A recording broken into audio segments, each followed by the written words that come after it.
becoming more and more depressed because I'm doing bowel movements, peeing on people, sex, dating, and old age, and it's all been done. So I was going to tear my notes up, but my memory's bad and I need them. It's possible that I took a lot of drugs when I was young, but I can't remember, so who knows. Yes, I'm going to do old age and dating. I thought, I'm typically one of the older people here, but I have been outdone by a number of people in the room, I think. I just wanted to start by saying that I am an old person, but I'm also dating, which makes me a little bit different to a lot of you, I'm sure. And I'd like to say that in terms of what I'm going to say about dating, my dating success has been successful in the way that Trump has been successful in avoiding wars, building ballrooms, and keeping his name out of the Epstein files. So they've been that successful. But the Epstein files have been something that have fascinated me, and I've become quite interested in them. I would like to be wealthy, and I've failed to achieve that in life. But I have noticed in the Epstein files that there is a distinct correlation between being wealthy and being a paedophile.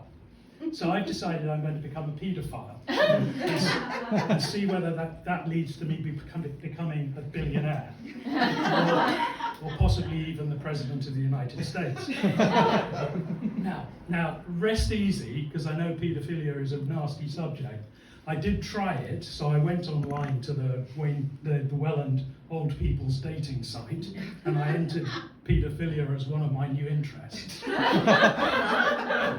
and it turns out I got the demographic wrong, so I didn't get a lot of interest from that, although I did hear from the police. That's a different story that we can come to later.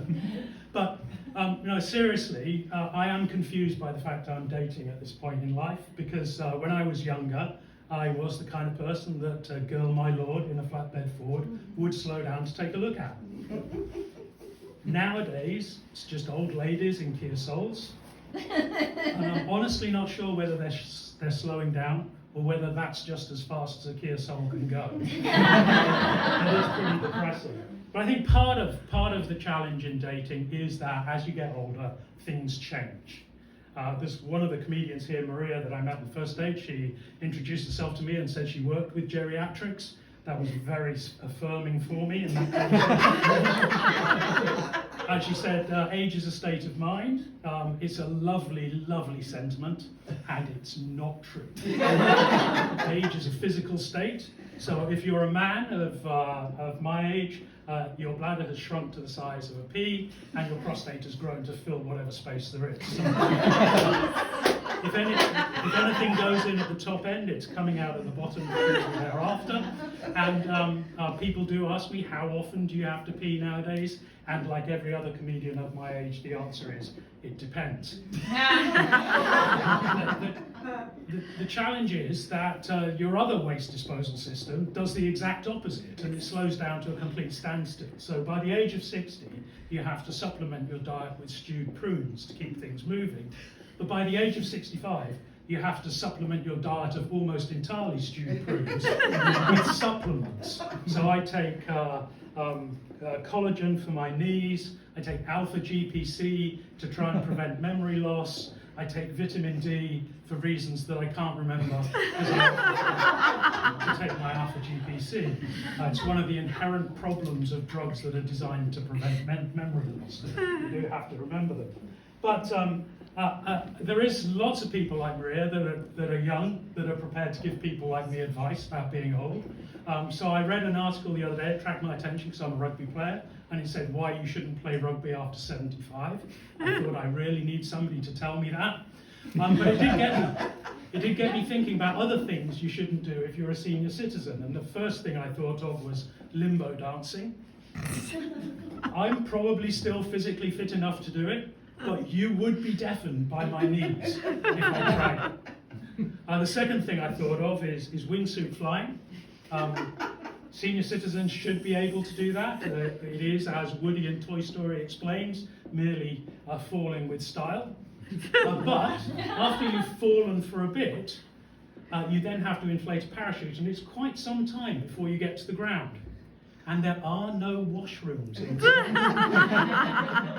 Now, if you're still having a problem, like Mick was having, and you may, if the stewed prunes aren't working, if you're still having that kind of problem, actually wingsuit flying is a really good thing to get into, because there is nothing like standing on a cliff holding what looks like a bag of washing and contemplating jumping off to make you crap your pants.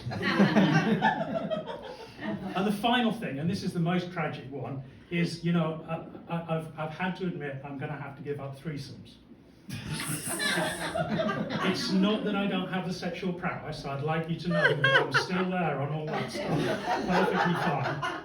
It's just that there is no prospect whatsoever of remembering both their names.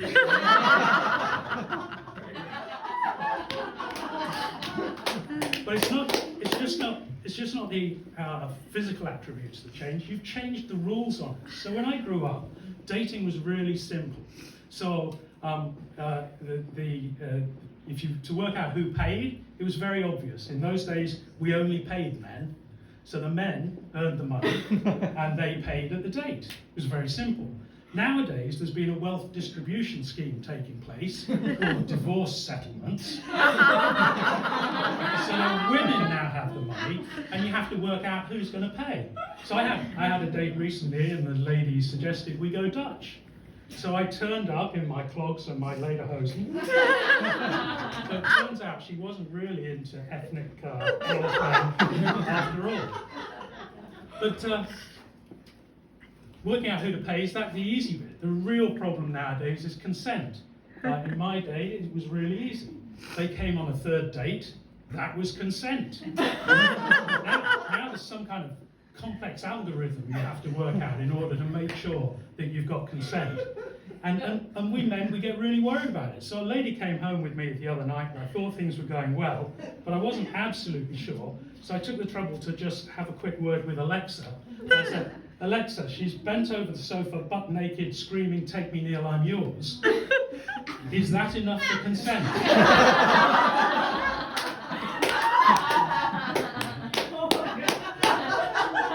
Unfortunately, she heard me, kind of ruined the mood, and I never found out.